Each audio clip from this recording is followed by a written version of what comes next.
Well, hello, everybody. Welcome to the Old Guy in the Club podcast. I am the old guy.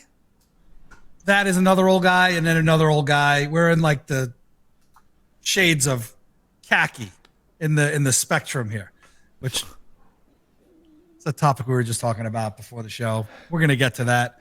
I don't know why it just popped in my brain, but luckily nobody's watching right now, so no one cares. Leave it to Justin to kill a great joke. What was the joke? Well, no, it was the one-liner about my particular skin tone, and then it just completely went, Yep. Oh, I mean that's my job, right? I don't know. I have no idea what's happening right now, and it's early. I'm already lost. I was going to say par for the course for this show. Yeah. Yeah. So 38th episode, guys.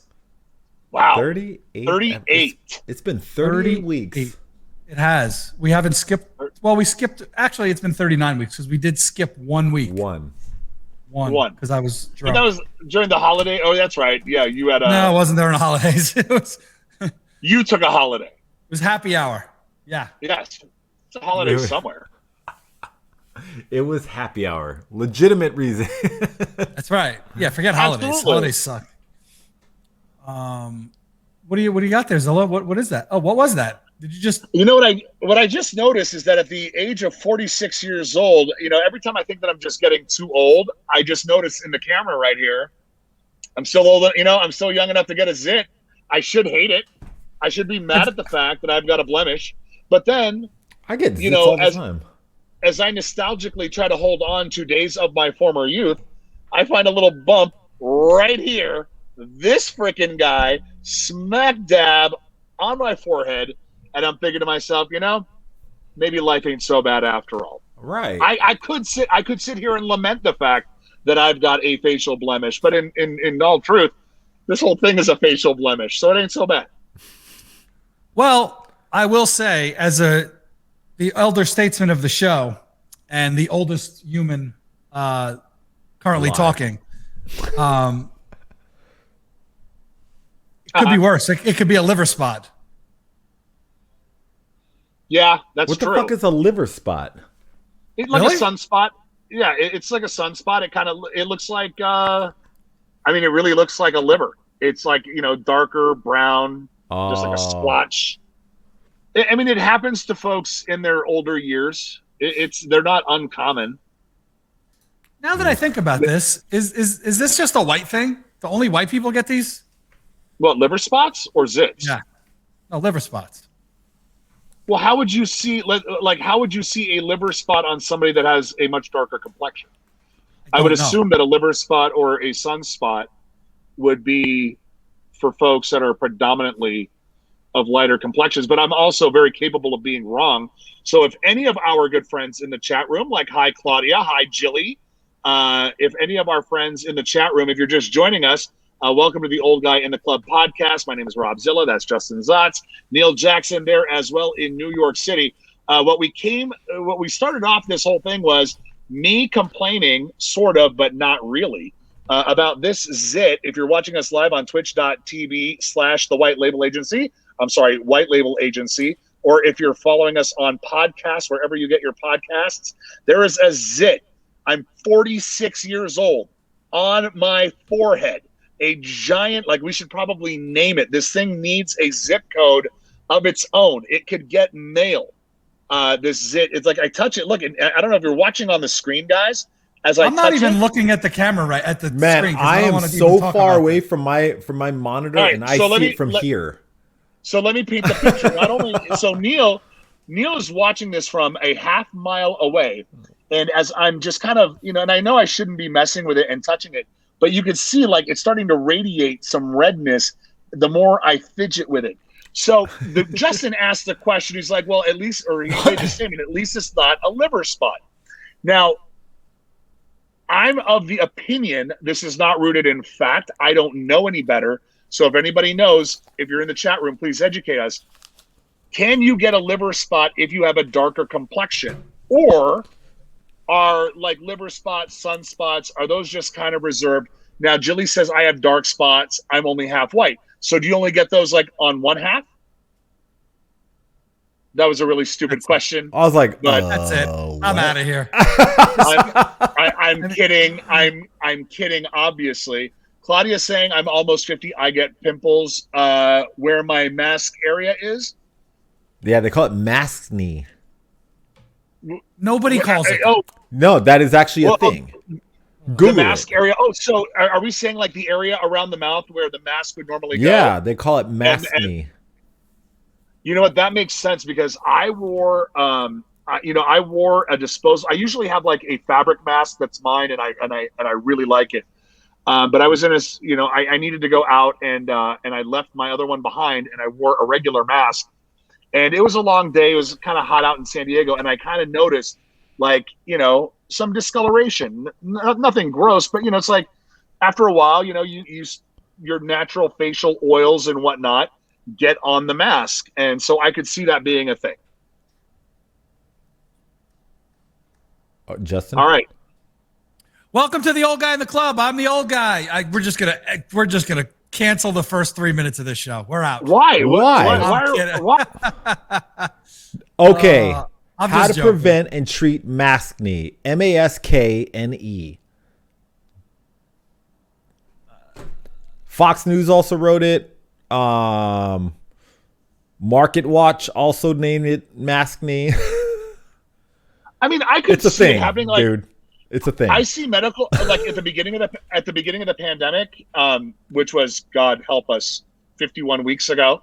I mean, I remember seeing medical workers that had their PPE and the indentations like on the bridges of their noses where the masks would sit for 8-9 hours at a time, if not longer. Yep. I think it's hard to expect, when you wear anything for an extended period of time for it not to impact you. Jilly's asking in the chat room, does that mean you don't wash your mask often enough? I mean, I'm assuming that even with a disposable mask, it's, it could still trap oils and whatnot, just depending on your skin type. I mean, you're breathing out and it's just only coming back at you. Yeah. Well, I mean, I get what you're saying. What I was just suggesting, like, if you're wearing your mask and let's say you happen to have like an oily bridge of your nose, I guess it's possible for that just to, the oils to get trapped between your skin, your skin and the bridge of the mask, right? Like, and that could cause a clogged pore. So, point being, maybe we should just wash our faces a little bit more and change our masks a little bit more often, perhaps. Maybe, I don't know. I mean, my masks, I wash them every, I think, 2 weeks. But I have 4 of them, so I just kind of swap them out. Never washed a mask once in my life, but I just throw them out, just put a new one in. I shouldn't even say that. I just lose them. I lose one every so often, and I just have to get a new one, or one of the kids will take one of mine, and then it's gone. Well, what you're saying is that you mostly go the disposable route, or do you have like fabric masks? No, I have a fabric, all black, whatever cotton. I don't know if it's cotton or polyester blend, maybe. I have a couple different colors. I have a blue camo, and I get yelled at because when I walk around, people go, "You're supposed to be wearing a mask." That was a camo joke, by the way. And then I have just a black one, and I have like 30 N95s that I paid like hundreds of dollars for like a year ago, and I stopped wearing them after like 1 week.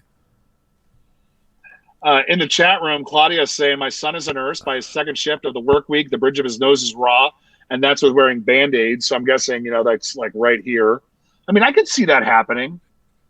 Jilly, what grinds my gears? Way to jump a couple segments in the show, Jilly. Smashing words together to make them into fake words. I think that's a reference to your maskne word there, Neil. But you know what? But see, Jilly Bean is also one of those people that strike me as like a fan of Bennifer. Remember that? Right. I bet she was, back in the day, she was all about what's going on with Bennifer.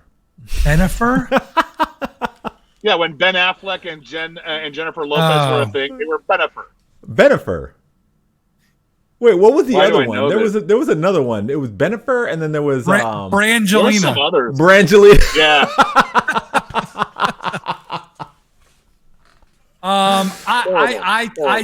I as a dad who likes dad jokes, every so often I'll like a little fake word smash. But yes, for the most part, I mean, maskne sounds fucking stupid. What? So what do you? Okay, so then what word have you been a fan of that was smashed? Brunch.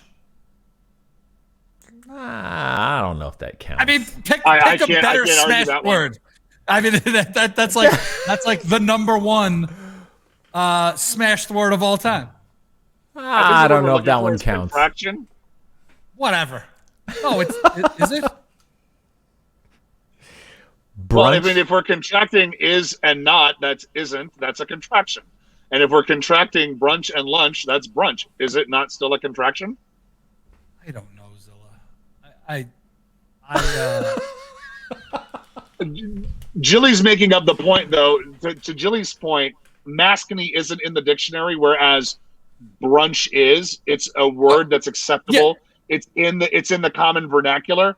You know, at the rate this year is going, though, Jilly, maskne might end up being in your funkin' wagnalls very, very soon. Yep.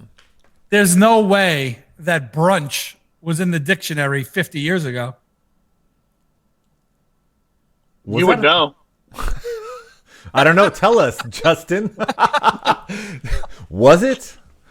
I don't know. I'm throwing this out there without doing any research. Kind of how I live my life. Oh boy! My brother has entered the chat. Hello, Jordan. Hello, Jordan. Jordan. All right, that's Live enough. and direct from Staten Island. Jordan.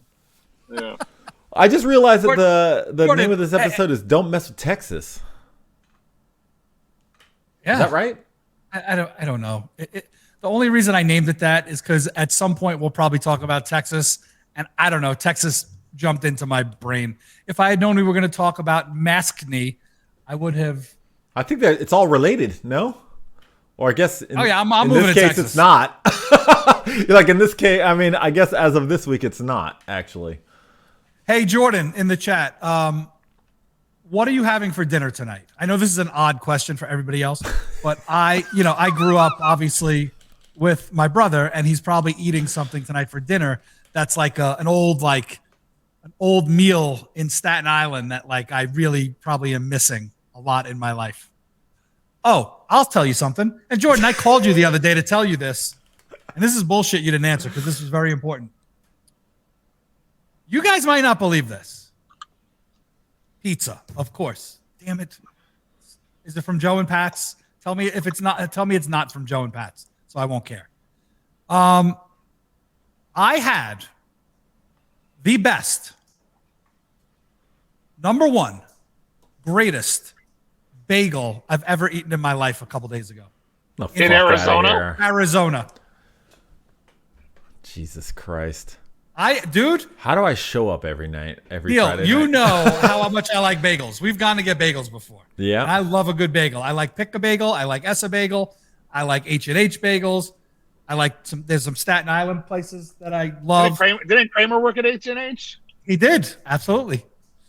There's a place here called Buongiorno's, and it's they got to be Brooklyn guys. They're definitely from New York, but I'm thinking they're Brooklyn guys. I walk in, the guy's wearing a Yankee hat, like pulled down low, like a typical New Yorker, and he's like yelling at the guy in the back, and it's just I walked in, I felt like I was in Brooklyn. That is what you call settling. No, like no. Real Brooklyn or gentrified gourmet mayonnaise store Brooklyn. No, real because Brooklyn. Okay, just making sure. Like artisanal Brooklyn. No, like over there is the artisanal mayonnaise store where you can get a handcrafted jar of mayo for $44 by some dude with some weird mustache. Right, he's got a handlebar mustache and a giant jar of Hellman's tattooed on his arm. A leather apron. He has to have a leather apron and like tools around his on like a belt. Hold on, guys. We have some. And he's just making mayonnaise. We have some bagel knowledge we got to drop here. Jilly Bean, no. There is a difference between a salt bagel and a pretzel bagel. Okay. And I am a salt. I love salt bagel. Like my number one go-to bagel is a salt bagel with cream cheese. I also like everything bagels. Sometimes with cream cheese, sometimes with butter. I like an egg bagel every once in a while. Cinnamon raisin, not very often. It's like dessert. That's about as far as I go. And then if there's just like a plain bagel in the house, you know what I'm doing to it, Zilla. You know what I'm doing. Putting Little your balls Trader in it? Joe's, everything but the bagel on Yeah, top. that's good. But yes, Yeah, a you salt are, bagel with cream cheese. And here's another thing that you people that don't live in New York probably What won't do you mean? understand. What do you mean by you? What do you mean, you people? What do you mean by you people? Yes, You people, you are those people too. that's okay. Yeah. You should be saying You're- us people. Your So- Arizona zip code qualifies you as you people as well. Okay. But please continue. So I've traveled a lot in my life. I've lived a lot of different places. Pretty much anywhere you go outside of New York, if you walk into a bagel shop and order a bagel, they're going to toast it for you, or they expect that you want it toasted. New York is the only place that I've ever been where if you walk into a bagel shop, you're not expected to toast. They're going your to bagel, ask 'cause you they're if you want it fresh. toasted. Yeah. Right. Well, they might I thought- not even ask you.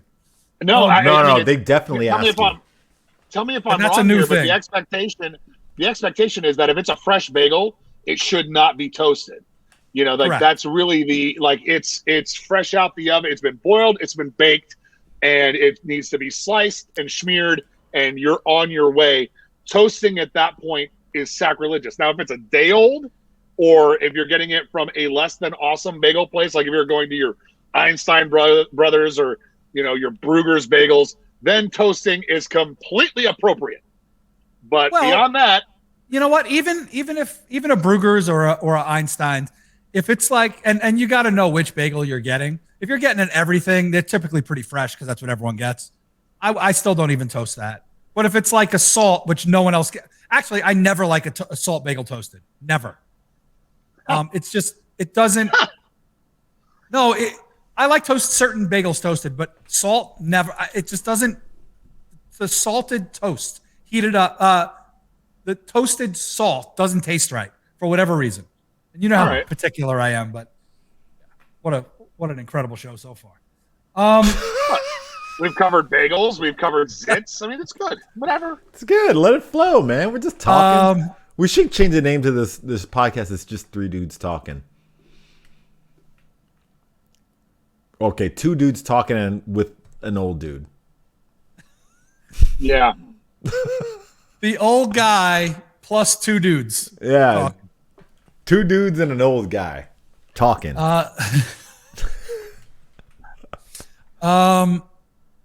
Zilla, Shoot. how was Coming to America? No spoilers. No spoilers. How was it? It's hard for me having. I saw it earlier yesterday before it dropped, and it dropped a day early. I had a lot of time to ponder on it, and I want to choose my words carefully for those that didn't get a chance to see it yet. It's good. And I'm going to tell you why it's good, and then I'm going to tell you why it's not so good. And I'm going to do my best. Like I said, I'm going to do my best not to ruin it. So, in retrospect, it did everything that I needed it to do in terms of, like if you had a friend and you hadn't seen a friend in a really long time and you finally got a chance to catch up and see what it was that they were up to. That's kind of how Coming to America 2 was for me. You get to fast forward the clock like this, Prince Hakim's story ends, and then 30 years later, you get to pick up where it starts. So you get some level of closure. Were some of the comedic elements callbacks to the original movie? Yeah. They're like, it could have, I think that they could have driven some plot points a little bit better by not constantly referencing things that happened in the first. But ultimately, on a Thursday night, Friday night, Saturday night, on your Prime Video for a movie that's available to you for free, it's a good couple of hours. It's good for a few laughs. I think the other thing is that Coming to America is arguably one of Eddie Murphy's top 3 movies of all time, possibly in his top 2, and could possibly be the best. Right? Like it's depending on opinions. Some folks will say Trading Places. Some folks will say Coming to America. Top 2, right? Trading Places and Coming to America for me. And I wouldn't necessarily disagree with that sentiment. That's a very high bar to measure itself against, and I think that's one of the things that this movie will struggle with, is that the expectations are here because the original is a classic. It can't be beat. Right. It is, it's just that good. It's like if you get a gold medal in your first time out on the Olympics, and then everybody's expecting you to gold medal again, and if you silver or bronze it, they're telling you like, oh, it ain't nearly as good, and you still medaled in the Olympics. You get what I'm saying? So the standards are different. I would tell everybody, go out and enjoy it. Watch the film, grab a big bucket of popcorn, call your local McDowell's, get yourself a McFlurby, get a Big Mick. Wait, what's a McFlurby? So the whole joke in McDowell's, they always have their own food items. Okay. I was like, they wait, have their own. They have the Big Mac. We have the Big Mick. They are McDonald's. We are McDonald's. They've got the golden arches. We have the golden arcs. Yeah, McDowell's. That's what it was. So go visit that, and take the trip to Zamunda and have a good time. That's what I think. Now go ahead. Oh no, I'm definitely watching it. Yeah, I was going to watch it after this. Yeah, me too. As well, you should. We should have done a watch party for it. We should do we could. We should do a clubhouse and talk about what we all think about this tomorrow. I'm down. I'd do it. Fun. I did see another movie earlier this week, and this one's a little bit different too. And it is streaming, I believe, on Hulu. I think I'll double check that. So there's a movie shot in and around New York called Boogie. I don't know. Have you guys seen any trailers on Boogie at all? I've heard of it. I haven't seen anything. So it's a basketball movie, and it revolves basically around a first generation Chinese kid that grows up in New York City, who is trying to break through and has the possibility of going D1 out of high school and potentially have a career in the NBA, and all the cultural struggles. And it's a love story. It was, again, was it groundbreaking cinema? No. Was it a good couple of hours, just something different to kind of just get an idea on somebody else's point of view on what it is like growing up first generation in America, trying to break those societal norms, those cultural expectations. So yeah, Boogie, it was, I believe the star of the movie also wrote and directed it. So it was definitely something different. And if it wasn't put on my radar, I think I would have totally missed it. And I'm sad. And I would have been sad that I did. I'm really glad that I watched it. So if you're looking for something a little different this weekend, those are two choices. Coming to America is the mainstream nod. The last show before last, I told you guys about Nomadland, which, by the way, ended up cleaning up at the Golden Globes, which I don't know if anybody ever watches award shows anymore. But I Nomadland, love award shows. Yeah, you're such a liar. I swear to God, I love award shows. I really do. I hate all the stupid categories, but like, you just want one show where it's like best picture, boom, and then we're done. No, look, when someone gets up there and they've worked their entire lives for this, right? And they get up there and you can just feel the emotion coming out of them, like that they accomplished something. Like I cry at every award show, 100%. Well, it's funny that you say that because I see award shows getting a lot of backlash and hate. And so I was reading some of the reviews of the Golden Globes, and obviously this one during pandemic isn't the norm. But people are always saying, oh, look, it's another night of Hollywood elites patting each other on the back and telling each other how great they are. And while that certainly might be the case to, let's say, the untrained eye, first of all, that's a group that I think most people hate on that would otherwise love to be a part of that group. Do you know how hard it is to, the finite number of world-class actors, world-class directors, world-class sound technicians, the ADR techs.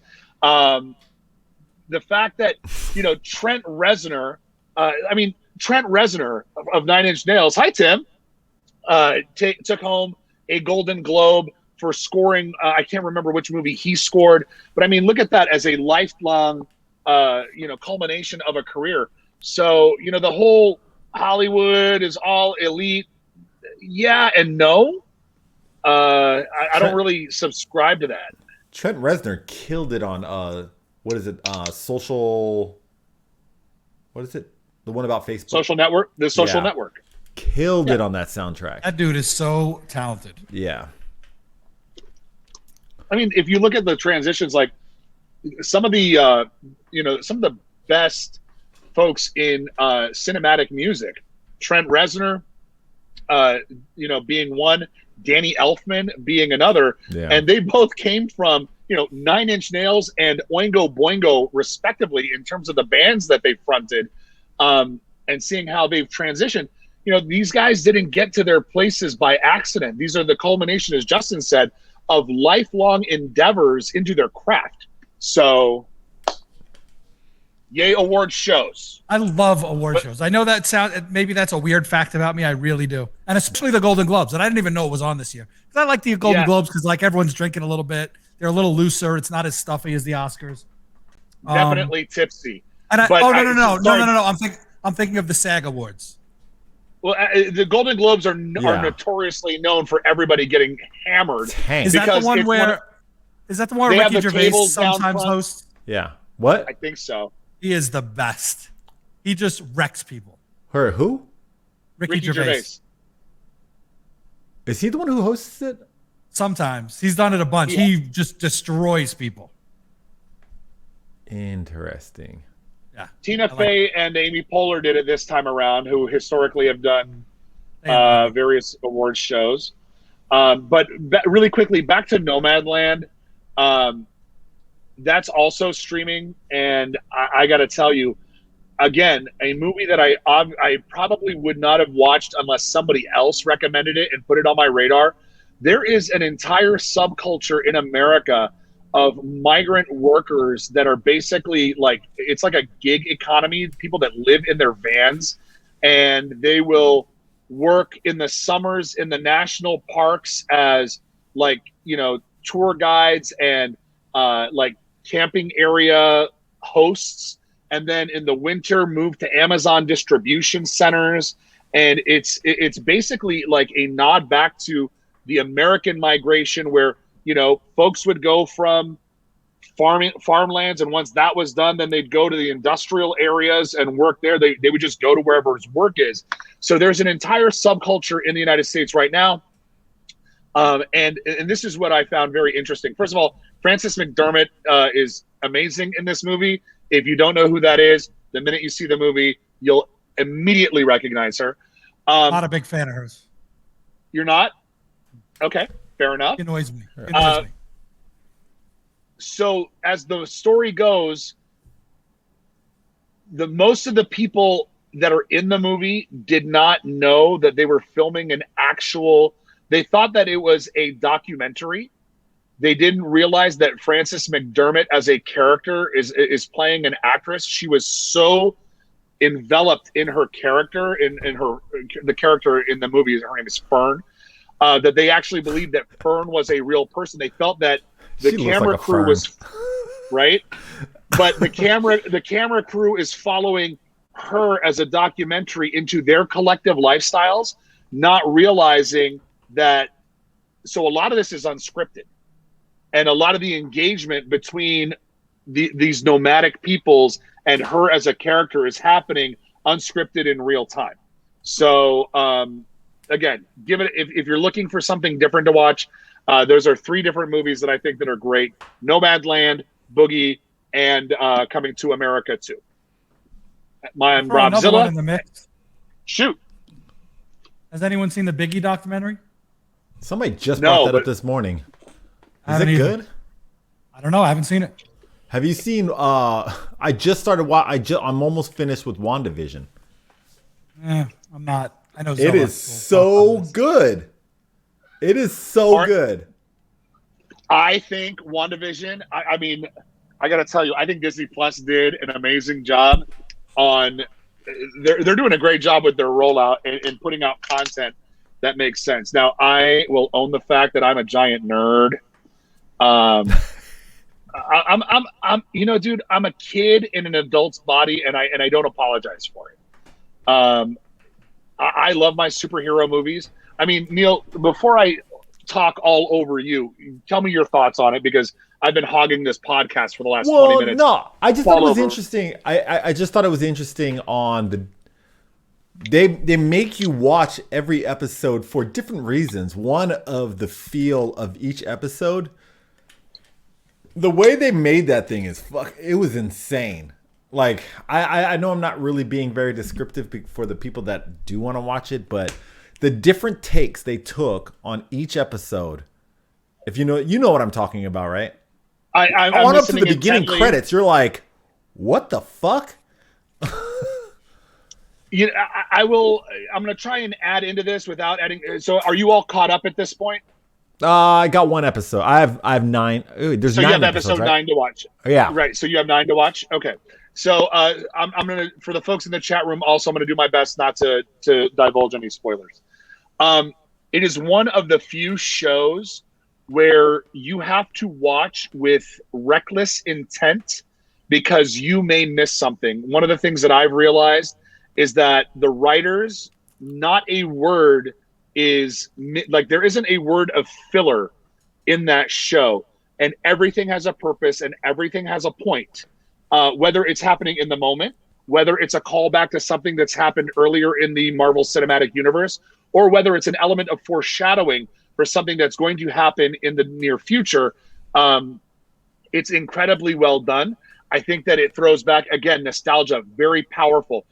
Episode 1 starts off in the 1960s. It is a callback to the television show Bewitched. And the central character is the Scarlet Witch. Everybody knows that's who Wanda Maximoff is. That's not a spoiler. But to start off a show from her childhood, or what she remembers watching in her childhood, and it starts to resonate into her perfect world that she's trying to create, the writers over at Marvel are doing a phenomenal job with it. Yeah, and just like that, every episode takes a different theme. Same story, just different theme. And it's crazy some of the themes that they take up. Well, I mean, it's even funnier. Like in what, Justin, you'll get a kick out of this. So our collective friend Chris Masterson. I was just about to say that. So there is a nod to Malcolm in the Middle. Yep. In the middle of this show, there's a progression that kind of goes with these characters, that every episode takes on a family-related sitcom in a different decade. Yep. So the 70s started with Bewitched, kind of went into like a Brady Bunch kind of thing in the 70s. The 80s was kind of like a what was that? Like one? a Full House. It was really That's like, right. I thought it was targeted like Full House. And then the 90s and 2000s one, if that wasn't Malcolm, or the 90s was Malcolm in the Middle. I never even watched that show. That intro, I was like, holy shit, that's Malcolm in the Middle. That's Malcolm in the Middle. And then the 2000s one was Modern Family. So yes. there's little things that just kind of keep bouncing through constants. If you're not a big superhero movie fan, it might not be as appealing to you. But I caught myself now rewatching a lot of the old Marvel movies from 10, 12 years ago. Yeah. Because there are reference points that are going in each direction. And what's crazy to me is there's Easter eggs in those movies from a dozen years ago that are just popping up now. Really? So, yeah, it's pretty intense, man. I'm such a nerd. Gotta get Todd McCandless on this call. Our other nerd buddy Justin's just sitting here like, okay, can we stop talking about the nerd stuff? Let's go back to talking about golf and brunch. Yeah, let's talk about khakis. Where did khakis come from? I have never, in 38 weeks of doing the show, been so bored. I'm just kidding, guys. It's not my cup of tea, but I get that it's supposed to be incredible. I know that. It's just not for me. Well, first and foremost, now you know how we feel during most of the shows. And secondly, I'm like, and secondly, you know what's crazy? I don't think I've ever told this story on this podcast, and I'll do the short version. A buddy of mine, Hollywood actor, I'm not trying to name names, but one afternoon, he's like, I'm living in LA at the time. He's like, cruise over to the house. We cruise over to the house, and he's living with a Hollywood producer. He rents a room in his house, and we're watching football, and on the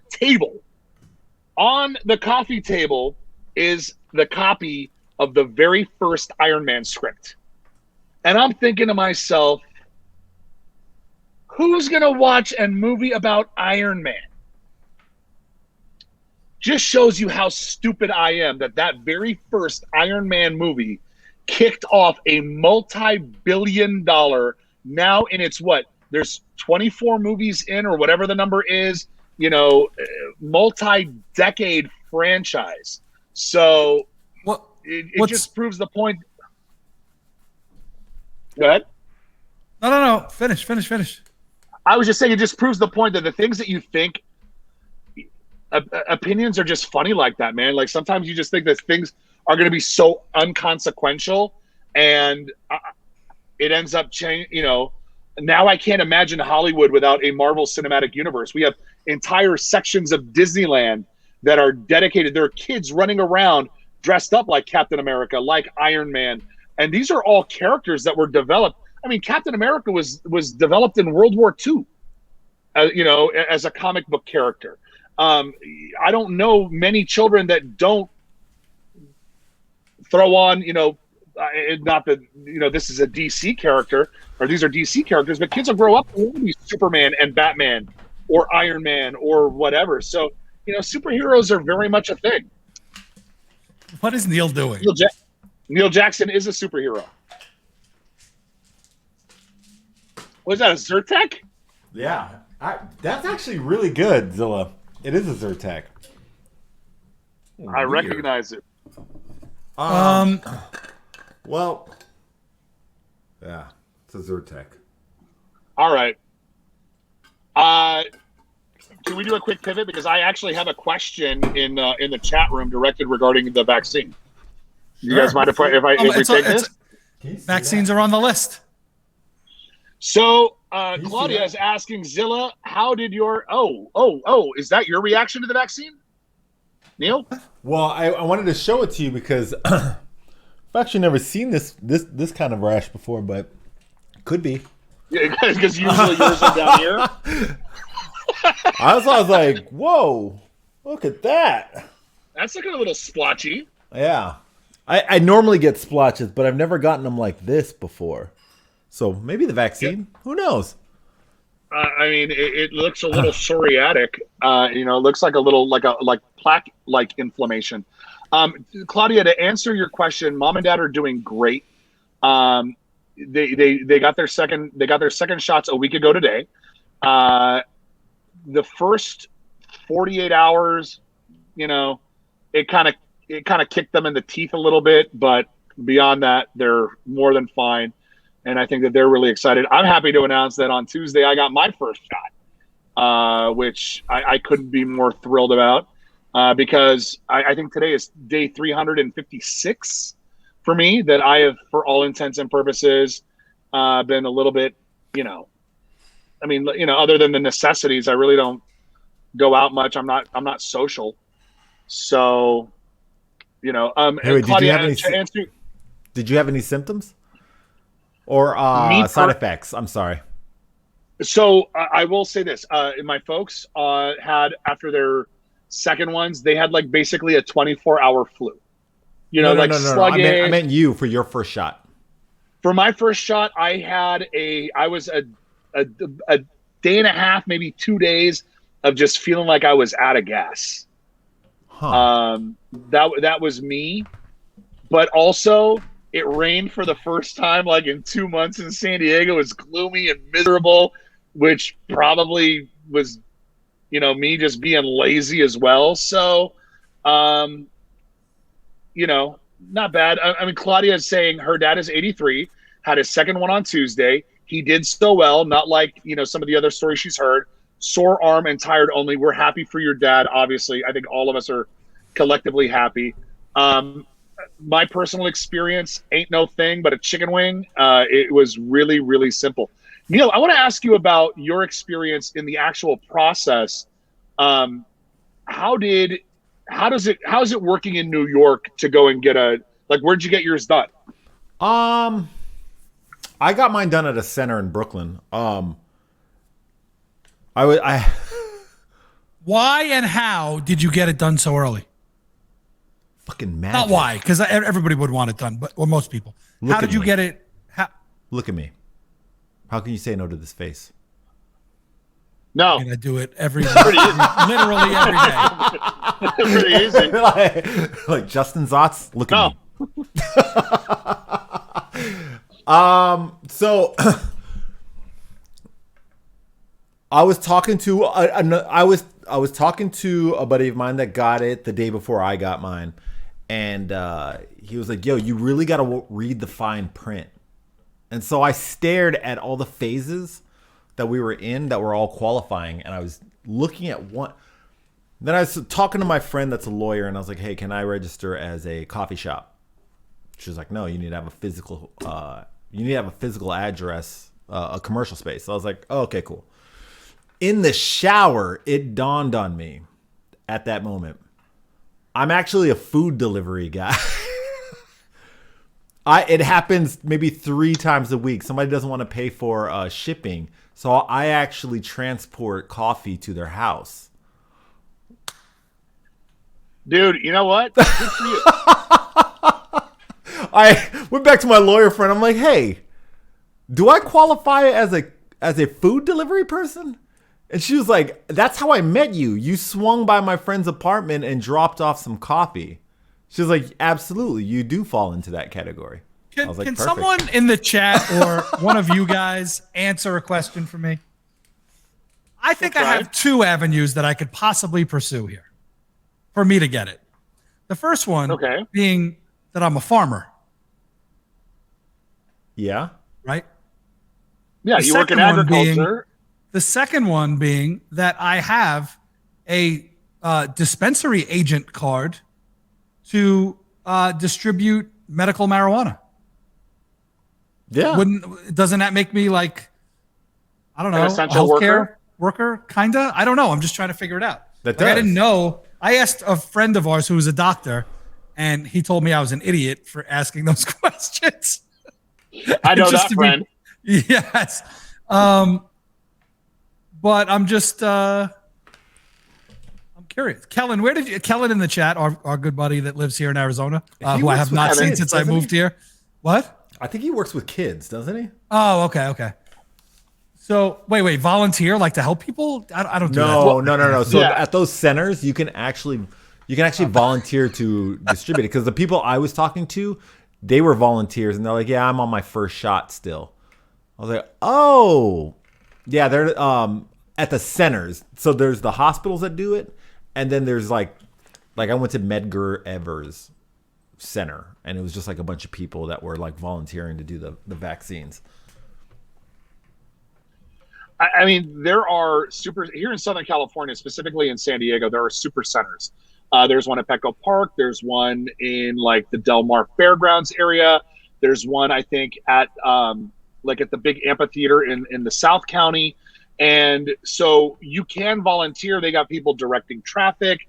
They've got people like doing the computerized check-in. The doses themselves are administered by healthcare professionals, usually nurses, nurse practitioners, PAs, etc. But like the administrative stuff is done by all walks of life. And so folks are getting the opportunity, like if you're volunteering and let's say they've thawed out a bunch of doses and they don't want to throw it away, they will go to volunteers and be like, "All right, arms up, who wants? So I'm sorry. Welcome to my kid sister Jennifer. Hi, Hannah girl. In the chat room, volunteer, like help people. Yeah, I don't do that. End quote. Justin Zotz. Yeah, that's about right. But that's essentially how I got mine. I walked up there and I was like, huh? Okay. I was gonna ask, like a walk up or a drive through?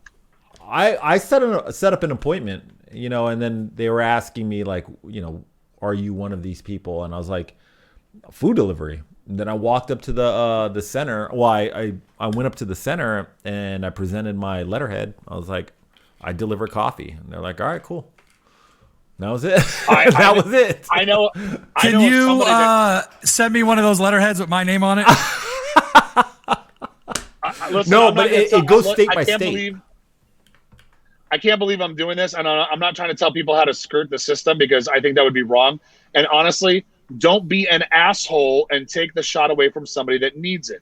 However, if you actually need it and you're having trouble getting it, I know of someone that signed up to be an Uber Eats driver.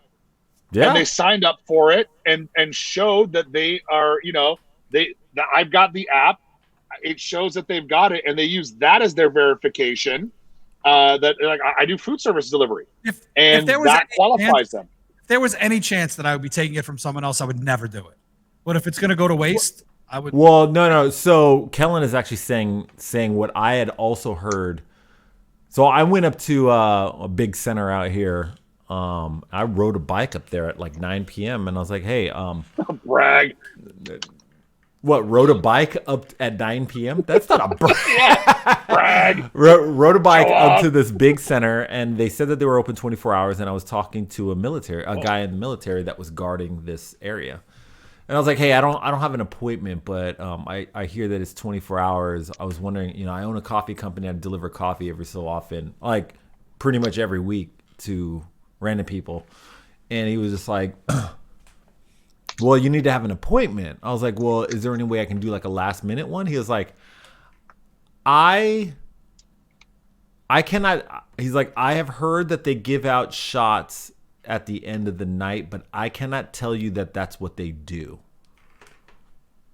And then we just like stared at each other, and I was like, locked eyes. Okay. And he moved out of the way like this. You just walk fast. It was like a meet cute, like in that Sally, like we locked eyes, and all of a sudden he was like, "Here, go ahead." Yeah, I was just like, "What was that?" And I was like, "Okay," but no, that's not when I got the shot. I got the shot the next day. But he was like, "You might want to come back tomorrow," and I was like, "Okay." I ended up booking an appointment, and it was actually pretty easy. They just want to get. I'm just gonna make an appointment, and I'm gonna go, and I'm gonna tell them what I do, and I'm not gonna lie. And if they want to give me one, they can give me one. Right. No. When I drafted it up, I made sure that I was talking to people, and I was like, I am not trying to break the law, and I'm not lying what I'm doing. Right. And they were just like, all right, cool. And for everybody that buys, the lawyer that I talked to was like, no, you're not lying. Like, I can actually vouch for you that's what you did. So. And for anybody that buys 4 or more bags of BRL coffee from BRL Coffee Co., instead of a handwritten thank you note, Neil Jackson will write you I'm a coffee delivery driver that you can then use to go get your vaccine. No, that would never happen. Neil, ship me some coffee. I will bring it over to Kellen's house, and then I will go get a shot because I'm a coffee delivery guy. You guys are crazy. You guys are. But I will say this, though. The fact that there are folks that are trying, I think that a lot of the misinformation and disinformation regarding the vaccine is starting to subside, that folks are starting to get not only encouraged, but anxious about getting the vaccines. I think that is a sense that we're moving in the right direction, that the information is becoming more reliable. The education is out there. Folks are going to get their shots. Case counts are coming down. I really do, in my heart of hearts, for the first time in a long time, believe that we are, there is a light at the end of the tunnel in all of this if people start or continue doing the right thing. So, Jen, I think what we should do is I should get like a little lapel camera, and I should do exactly this. What do you think? Just make an appointment and tell them you work in food service. And when they ask you for your letter, look for it frantically and then say, "Oh my God, I forgot it. Please help me." They won't send you home. Hey, wait. So you had you were just a little burnt out the next day, right? After getting the first shot. I definitely felt I've definitely had better days. I just felt really groggy and tired and achy. Not to the point where I felt physically ill, but also not like I wanted to. I just wanted to stay in bed all day. So you know what the closest thing I can relate it to? Sorry, I'll answer that next. You know what it felt like? It felt like when I had mono when I was 17. You had mono? Yeah, I had mono when I was a kid. I mean, most teenagers did, but it was that feeling of lethargy and just like But I got the Moderna shot. That was my first one, and then my second one's coming up in 27 days or whatever it is. Yeah, did you get Moderna also? Neil, you got Moderna also? I got Moderna. Mine was that's like just one shot. Is that like Johnson & Johnson? Yeah. For me, it was weird. Like, I was fine. It's just there was moments in time, like during the day and night, where like, did you hear that side effect about like being foggy? I actually never understood what that was until it hit me, and like no joke, I couldn't make out a sentence. Like somebody was texting me like, "How you feeling?" and I was writing it in like bullets. Like that was the best way I could describe it because I couldn't really like make sense of anything. I was watching TV, but foggy at all times, so it doesn't matter to me. Well, you guys really like there, and so that was the only side effect I had. Have you guys ever had like a Benadryl hangover? Mm-hmm. That's what it felt like. That's what the next day felt like to me. Like I felt like I had, had a couple of, one too many Tylenol PMs the night before, and I just woke up feeling just in a haze. That's the best way to describe it. I feel like that after taking melatonin. Yeah, it was like basically like fighting NyQuil for like moments. Like it was like for an hour. Claudia's asking, is it effective right away? Sorry, I want to jump on this really quick. It isn't. So for the Pfizer and the Moderna shots, and guys, I want to just qualify this. I'm not a medical professional. I'm going off of my best recollection. Please do the research yourselves. Do not come back and say Zilla said on the Old Guy in the Club podcast, this is that and that and that. All right.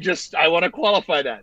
With that said, there is some level of efficacy that happens within the first couple of weeks of getting your first shot. Then you get your booster about 3 weeks for Pfizer, 4 weeks for Moderna.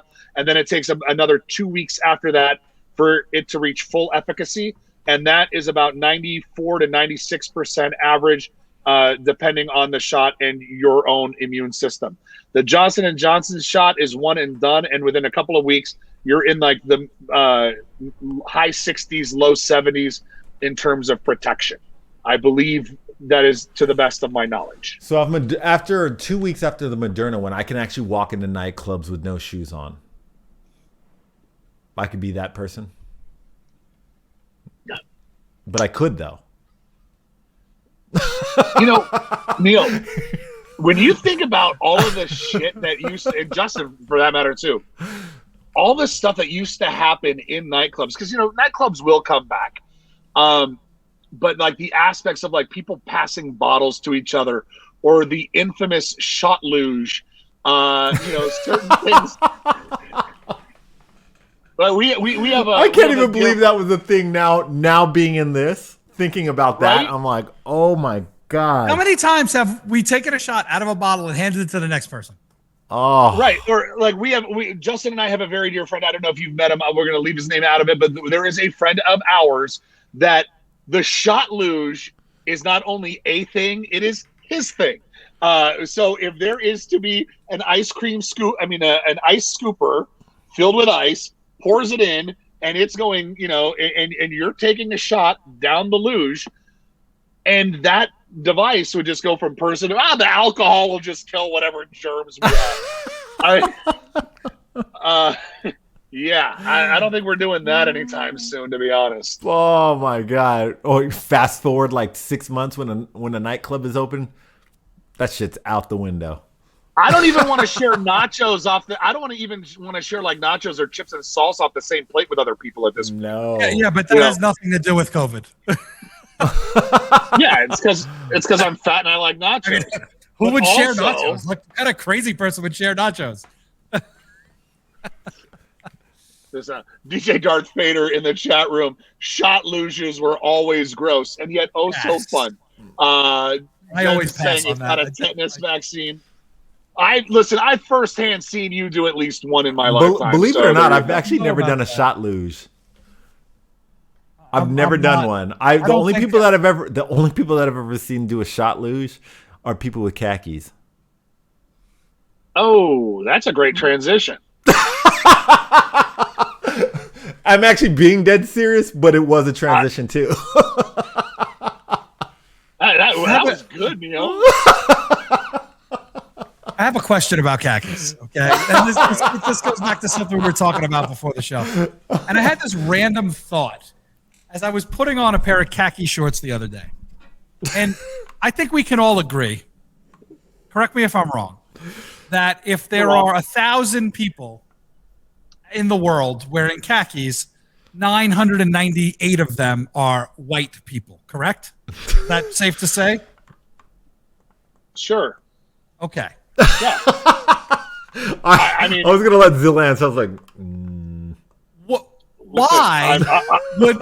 why would white people invent this thing that it's cool that this is the color to wear when the color khaki just does not go well with white skin? It's blah. It's just there's nothing to it. I know this sounds crazy to you guys probably. It just does. It's not flattering in any way. Like if you have darker skin and you wear khakis, it looks nice, but it's just like it's like a continuation of the skin, but it's a little off, and it's just terrible. It's not flattering. I'm just trying to figure out why the white person is asking the two non-white people how this all came to be. Well, when me and Zilla are looking at each other like, how did this come to be? Let me ask you a question. Do you want us to think that I've got a pair of Dockers hanging out in my fucking closet, bro? I do think you have a pair of Dockers hanging up in your closet. There's absolutely no chance. I have never, nor will I ever, own a pair of Dockers. I've never. You don't have khakis. A pair. You don't have a pair of khakis or chinos in your. No, I don't. Have you ever, Justin? We've been friends for a dozen years. Have you ever in your life? First of all, as my sister will say, I pretty much wear a uniform. Like when I go, like it's always clean, but it's always the same. Yep. You know, we're all the same in that way. Listen, camo shorts, like in the summertime, it's some sort of camo shorts with a black V-neck and a hoodie when it starts to get cold out. Period. If it's nighttime, black button down, blue jeans, Jordans. Period. That's it. I have two outfits, day and night. That's all I own. So no. Neil went to get a pair of khakis. I would be very surprised if Neil has khakis. Claudia's saying black polo and jeans. That's also known to be. Oh shit.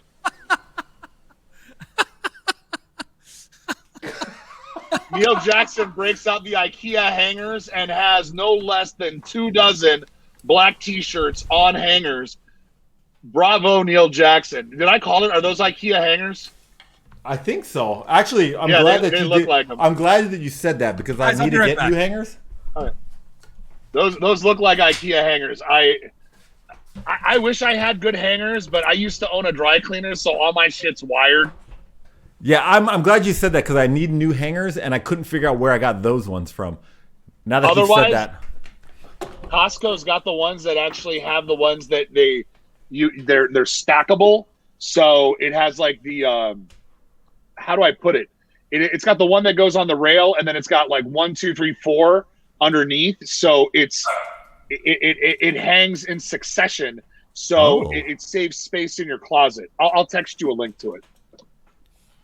But yeah, I have my black game is not a joke. Like that is literally my entire closet, except I have like 5 suits that are different colors. Black is slimming, and I am fat. Don't forget, Neil. Don't forget about your New Year's Eve jacket. Oh shit! You gotta go get that. Wait, what just happened here?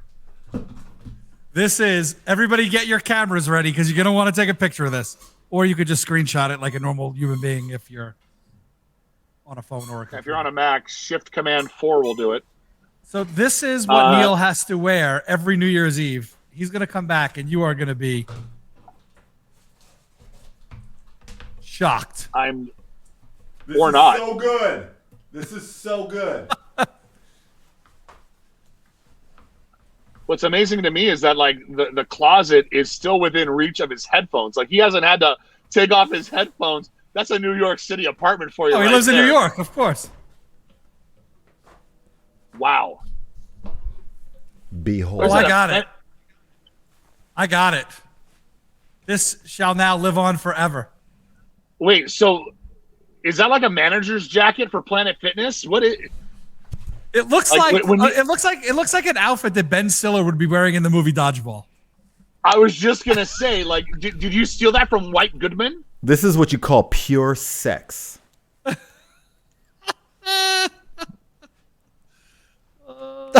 have to. That they don't call it pure sex. That jacket has to have a story, so let's hear it. Ooh. There's actually no story. Yes, there is. I mean, okay, so on New Year's, for past 4 years, 3 years? Yeah, long time. For New Year's, this company hires me to DJ the New Year's ball drop it's the VIP section of the sponsor in Times Square, and it's always the same sponsor. It's Planet Fitness, and so they're like, Neil, I have a request from the client. They made a jacket for you. I was thinking, okay, this is a uniform that everybody. They were like, we have a jacket for you. You don't have to wear it, but like it would really the sponsor would just love it. And I was like, I'm all for it. What's up? They give it to me, and I'm like, whoa. They're like, look, Neil, you don't have to wear this. And I'm like, no, I need that jacket. I need that jacket. I was like, I will wear this. And she was like, after I played, she was like, Neil, they loved you. You would get hired next year right here. We will hire you if you can promise me that you wear this jacket. I was like, I will wear this jacket every New Year's. Every New Year's. She was like, then take whether it you home book with me you. or not. Yeah. So there is a Lakers girl somewhere that's missing her jacket. That's what's. Dude, I completely forgot about this jacket until you're like, unless it's the jacket. I was like, oh shit! Forget about that jacket. I'm surprised that thing doesn't haunt in your dreams, and you have to put it away for the year. It goes in like a trunk. That, Look at this. Once a year, you take it out. Look at this. It really is incredible. Oh my god! You know what? That really is pure sex. This thing is so heavy, and it's like, I'm like, it's hot. It's so thick and it's hot. Every time I play, there's always somebody like, wait, how come they don't send that to us? Because it's like basically they fly in everybody from all like the big Planet big Planet Fitnesses in like Iowa and stuff like that. They fly all the district managers in. They're like, are you guys gonna make that for the team? Like, are we gonna have one? Somebody even asked me to buy it, and I was like, I can't sell it to you. A couple wives were like, I gotta wear that. Can I wear that? There is a Planet Fitness out here that I drive past a couple times a week. It is bigger than a Walmart. Yeah, I've never seen anything like it in my life. Yeah, they just opened up one not too far from my house, a couple neighborhoods over, and they actually took an old Staples store and reconfigured it into a Planet Fitness. So, I mean, we're talking 40, 50,000 square feet. And it's like, oh, here's a gym. It is its own planet. Still won't go. I am definitely sending that screenshot I just took to our client and saying hello to them. And then we will get you booked for New Year's Eve 2022. I mean, or the Winter Olympics. I'm not going to lie. This jacket is really comfortable. It is so good. It's like the perfect jacket. Yeah. I mean, this is like when I'm wearing it, I'm smiling. Like it it feels right. I will give you one whole American US dollar if you take that jacket and a camera and go like to the Central Park ice skating rink or go to Rockefeller Center and go out there and start banging out moves like you are, an Olympic skater. But obviously you're going to end up, like not, and you're not, but like owning it. Like you're in the jacket, you've got the outfit, you're ready to go. And then not. I think it would make for a great IRL. and then I'm just holding on to the rail. Hold on, guys. Timmy, what do you think of Neil's jacket? Yeah, right? Timmy. That's what I'm talking about. Turn around.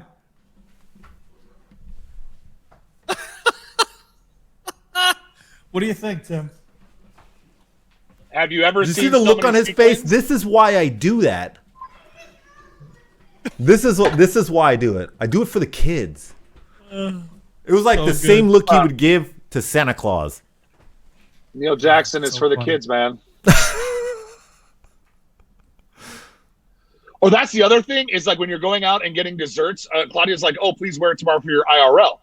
There is nothing that says, Planet Fitness. Like if you're wearing, you're going into some dessert store and you're going to go get yourself like a cronut or some other trendy, giant, calorie-splitting dessert, and you've got not just a Planet Fitness jacket, but the Planet Fitness jacket that, I feel like I feel like that this has to come with a dance. If you're gonna do that, like walk into the bakery, take off your overcoat. Right. And like, remember Party Boy back on Jackass? It's like, I could see you like spinning like Michael Jackson and going up on your toes. That's what I could see in that jacket. You know what you should do, Neil? You know what you should do? This won't even cost a lot of money. You should embroider your name into the inside of it. And like, you should go out and wear that around. And when people like ask about it, you can just show them and just be like, this is a one of a kind. This was specially made for me. And just, this could be like a talking point. I should put it on eBay just to see what I could get. No. You can't do that. You can't do that. Then we might not get that. Yeah. No. Take it down after. That's pretty interesting. No way, dude. You can't put that for sale. But yeah, Lisa S in the chat. Yes, Party Boy. He would like run around and just take out bow ties, just like. He had the tearaway pants. Yeah. You know what would be pretty dope though, Justin and Neil? Like you should sell Neil curating Planet Fitness playlists, like Spotify playlists, done by official Planet Fitness DJ Neil Jackson, superstar DJ. Because you're not just a DJ when you wear a jacket like that. That's like the Daft Punk of friggin' superstar DJs right there. Yeah. They have helmets. You have a jacket. That's something that could be sold. That's monetization right there. Look at the way when you do the body gyrating. Like, look how it shimmers. Show him a knee, Neil. Show him a knee. And there it is. You see? Like, I'm just looking at my body weight.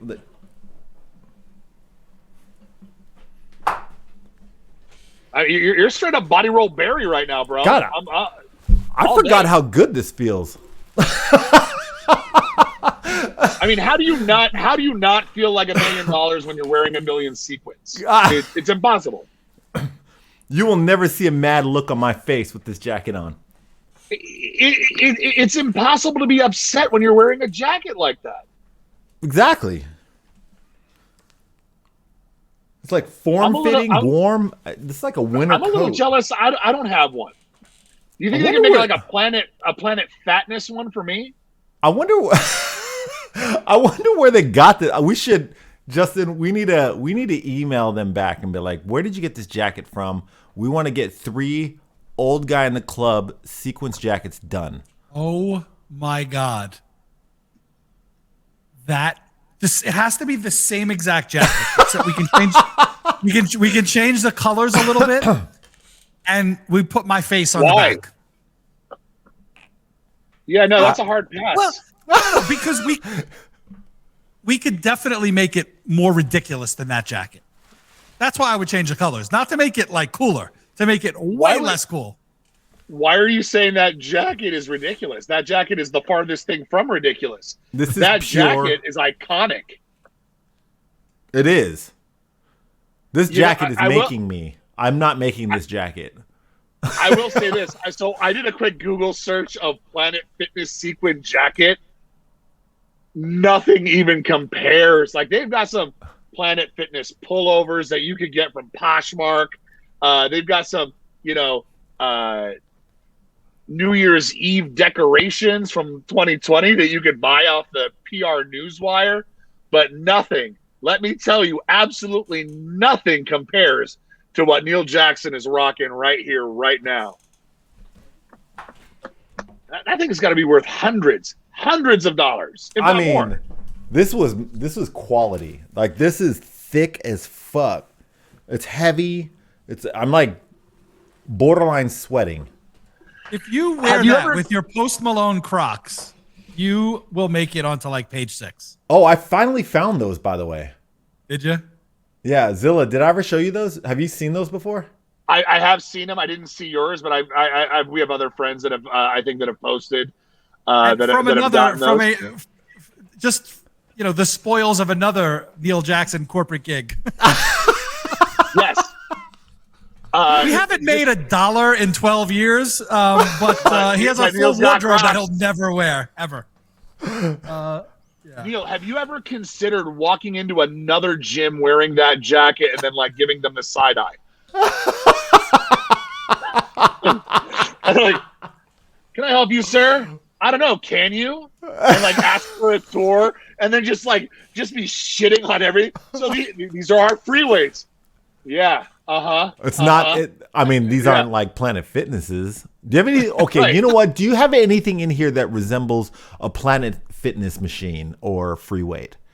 But you get my point. It's like that jacket isn't like you can't buy that jacket. Let's say from the concession stand at your local Planet Fitness. So like if you walked into what are some of the other big chains out there in New York City? I'm sure there's a 24-hour. Maybe one of the upmarket ones, like go to Equinox. That's what you should do. You should walk into Equinox and shit all over Equinox, rocking your sequin Planet Fitness jacket. I dare you. I double dog dare you. I've got an IRL writing on it that you won't do. IRL. I think what I should do is apply for a job there, and when I get the interview, come in with this. Or just go in and ask for the application and be like, look, I was just wondering, are you guys hiring right now? And they're like, what do you do? You're like, what do you mean? What do I do? Can you see this jacket? Pure sex, motherfuckers. That's what I do. Turn around and just go like this. Right here. Oh wait, that's what the logo is. It's a thumbs up. Is it? Thumbs up. Yes. Planet Fitness. Oh my God, this is incredible. I actually didn't even know that until you just said. Isn't it right there? Yeah. I've actually never looked this far down. You're not down, Neil. You're not down. Yeah, my eyes get drawn this way. I actually have not shifted this way. Wow.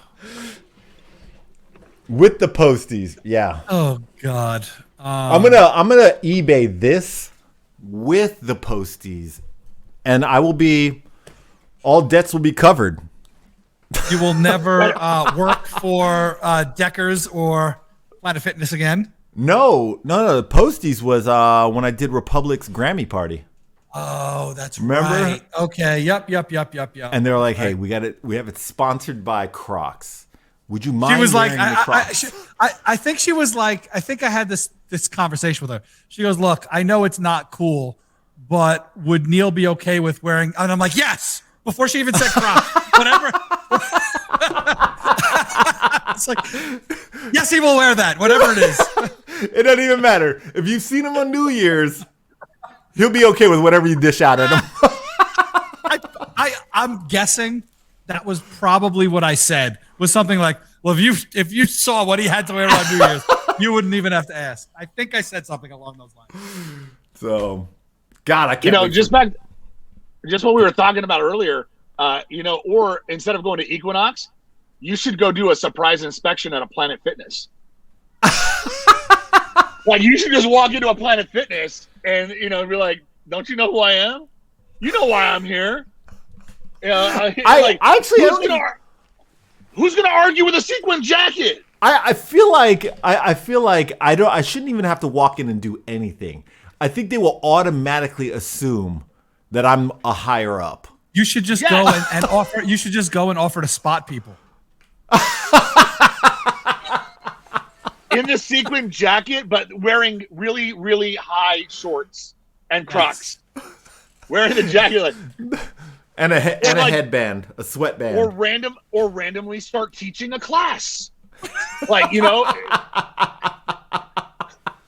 Jazzercise with Neil Jackson's now starting at 12:15 in the group therapy room. It'd be great. Dude, I don't know why all of a sudden all I could think of is you've seen that GIF of John Travolta in the short shorts, headband. What movie was that? Oh yeah. Staying Alive. Staying Alive. Is it from Staying Alive? Yeah. Yeah. He's just like sitting there just gyrating. Oh yeah, we know what you're talking about now. So, God, I miss live gigs. Hi, I'm Neil Jackson. I'm here to teach my 80s interpretive dance class. Lots of spirit fingers and jazz hands. Oh, so what good. was it? Tybo? That was 80s, right? 90s. 90s. That was 90s? Okay. Yeah. Teach the spin. Jump on a Peloton, get in somebody's class, and then just start talking shit while you're wearing your Planet Fitness jacket. Like, you fuckers pay $3,000 for this shit?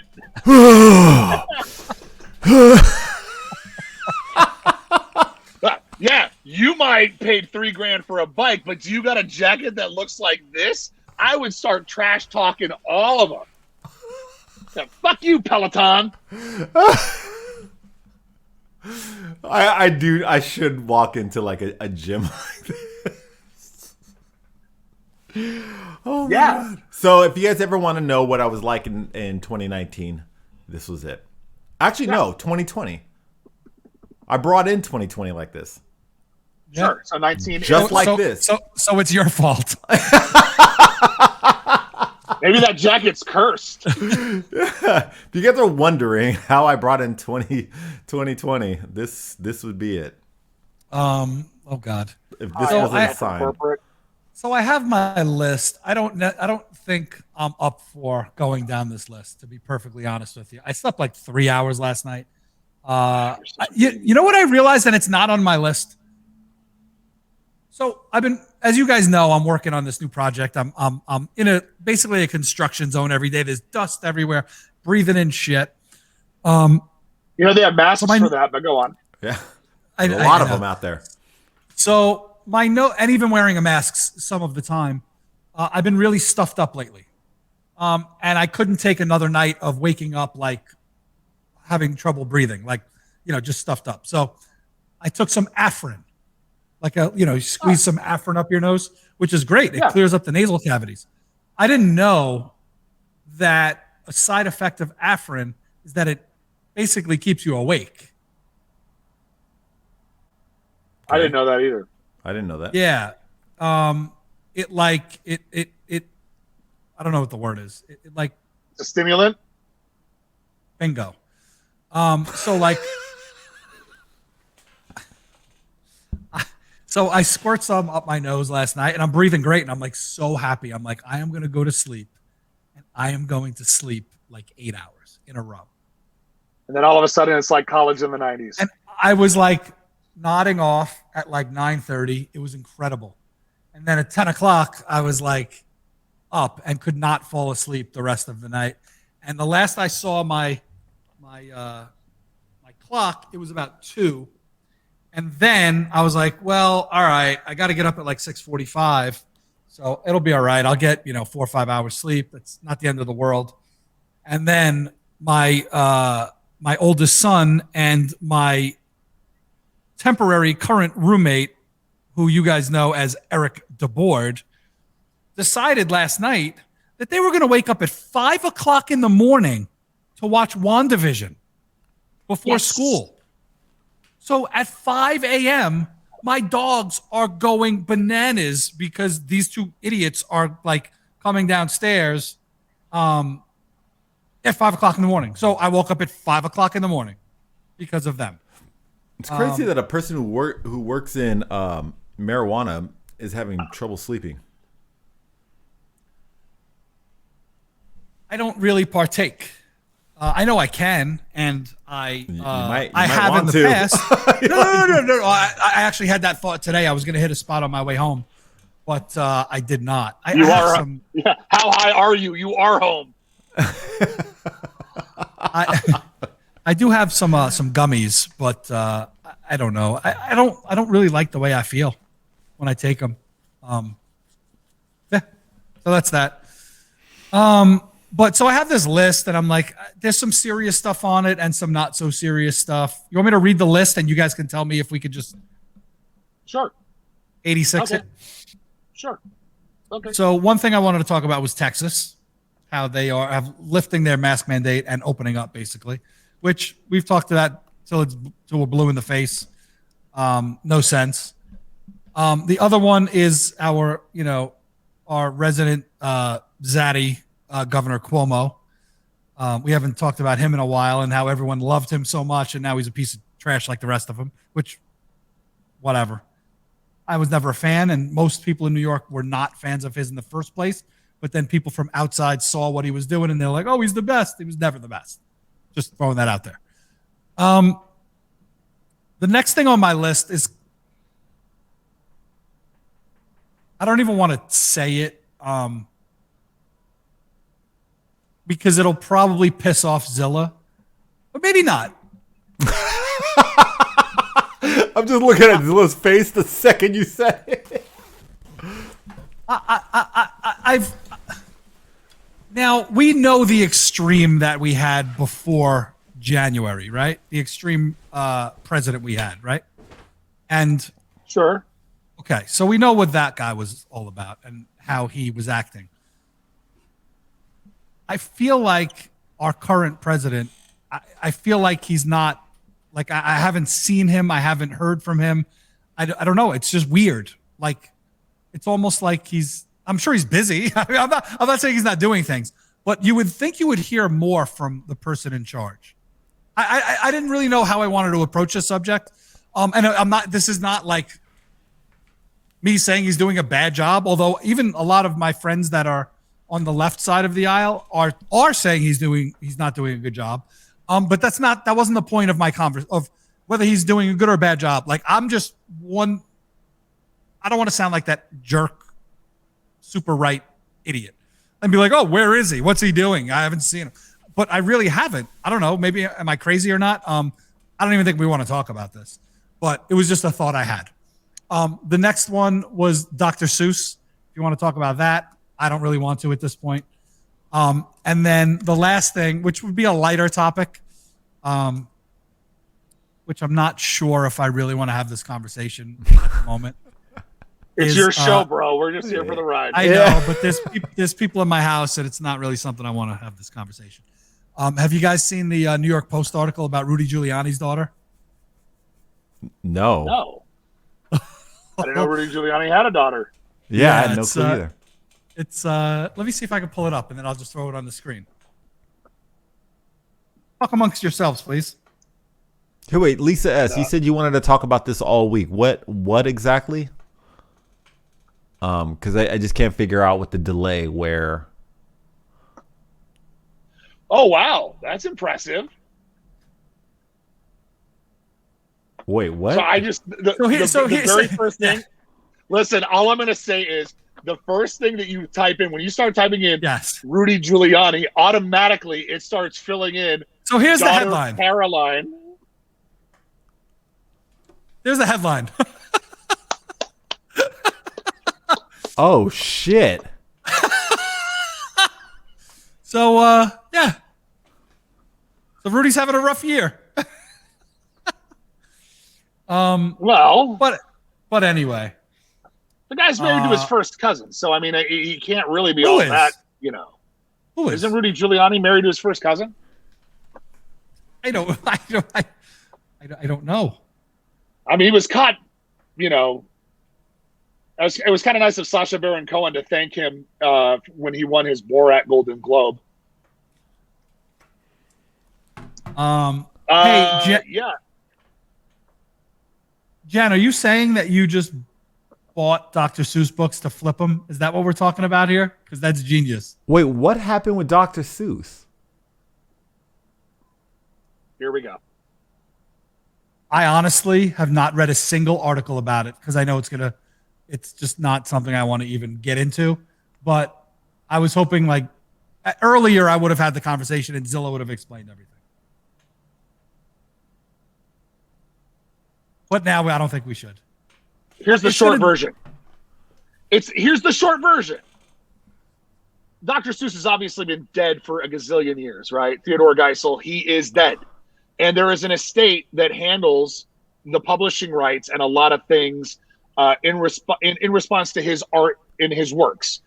The estate, you know, the Dr. Seuss company took a look at his collective works and isolated 6 specific works and said, these books aren't really indicative of what we want out with the Dr. Seuss brand because these have racial and anti-Semitic undertones, and we are going to cease publishing these 6 books that nobody's ever heard of. So it's not Horton Hears a Who and The Cat in the Hat and One Fish, Two Fish, Red Fish, Blue Fish. It's a bunch of stuff that were some of his earlier works, things that he had some works, let's say in the 1940s, when the world was at war, that were less than flattering to people of Asian descent and anti-Semitic and blah, blah, blah. The list goes on. And they made the conscious decision. There wasn't some sort of outcry. There wasn't some sort of uproar. And there wasn't some sort of, you know, cancel call. These folks took it upon themselves and said, hey, by the way, these 6 we're not doing anymore. Everything is available. Everything else is available. And then, of course, the story gets morphed. So that's what it is in 1 minute or less from your boy Zilla. Oh. Well, that is not what I thought the story was about. And that's what happens when you don't research a story that you want to talk about. Let me guess. The story that you thought it was some people thought Dr. Seuss was racist, so them crazy liberals started wanting to cancel Dr. Seuss, and they canceled him.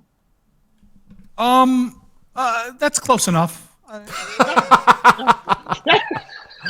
Yeah, that's pretty much what I was made. The company itself, the folks that are responsible for his estate, they personally made the decision and said, you know, this doesn't fit with our ethics and morals at the moment. And listen, there are some really good people that have done some really shitty things over the years.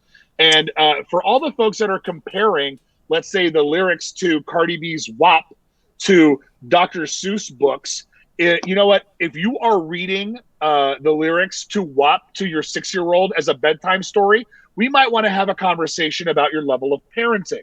These are not equal things. You know, I'm seeing memes all over the internet. Oh, WAP is Song of the Year, but we're canceling Dr. Seuss. Yes, because one is dealing with kids. You know, that is, if you are a parent, you have control over what it is that your kid, or at least you should, sees, hears, and reads. A children's book that is meant to educate children, if they paint other human beings in a light that might be taken as something somewhat less than, I think it's responsible for us in a reasonable, rational society to have a conversation about it and say, you know what, these epithets might have been acceptable then, even though they weren't, but they're definitely not acceptable now, and we need to move away from it and find other ways to educate our kids.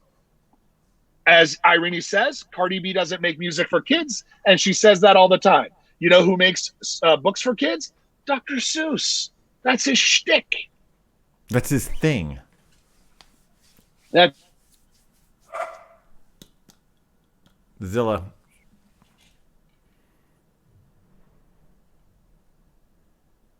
Kicking Zilla out. No. Am I here? Yeah. But that is the perfect segue for my next topic, which is my In-N-Out just got here. And guess what? I'm hungry. All right. So who do we want to raid? We got Heavy, Flips, William Lifestyle, Jay Espinoza, Zaldi, Dread. That's all I know. Well, while you guys figure that out, hey guys, thanks so much for listening to the Old Guy in the Club podcast. Along with Justin Zotz and Neil Jackson, my name is Rob Zilla. We are live 5 o'clock on the West Coast each and every Friday. And by the way, we are just 1 week. We're like 10 days away from springing those clocks forward. Unless you live in Arizona like Justin, it doesn't. Hey, what is that? What does that mean? Whether the clocks are going to move forward. So in a week, like they're going to have to move their clocks to catch up with the show. That's why. Yeah. Don't forget to tune in. Anyways, that's a week from Sunday. If you guys don't show up, our sponsors will start ditching us, and then we'll lose money. That's for sure. Our sponsor, Planet Fitness, and the one jacket that the three of us have to share. It's like a trophy that gets handed from participant to participant. So the show is live every Friday, 5 o'clock on the West Coast. Anywhere you get your podcast, the show comes back on YouTube, Spotify, Apple Podcasts each and every Monday. Thank you guys for being the best part of the show. And if you've got show topics, you guys know how to get a hold of us. If you got something you want to talk about, get a hold of Justin, get a hold of me, get a hold of Neil. We'll talk about whatever you want to talk about, probably better, funnier, and smarter than the shit we want to talk about. And, thanks for being the best part of our show. See you next week.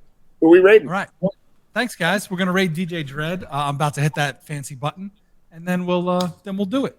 All right. So I'm going to say goodbye. Neil, would you like to say goodbye to the people? See you later, guys. Bye. Bye, guys. See ya. Get a Planet Fitness membership, damn it.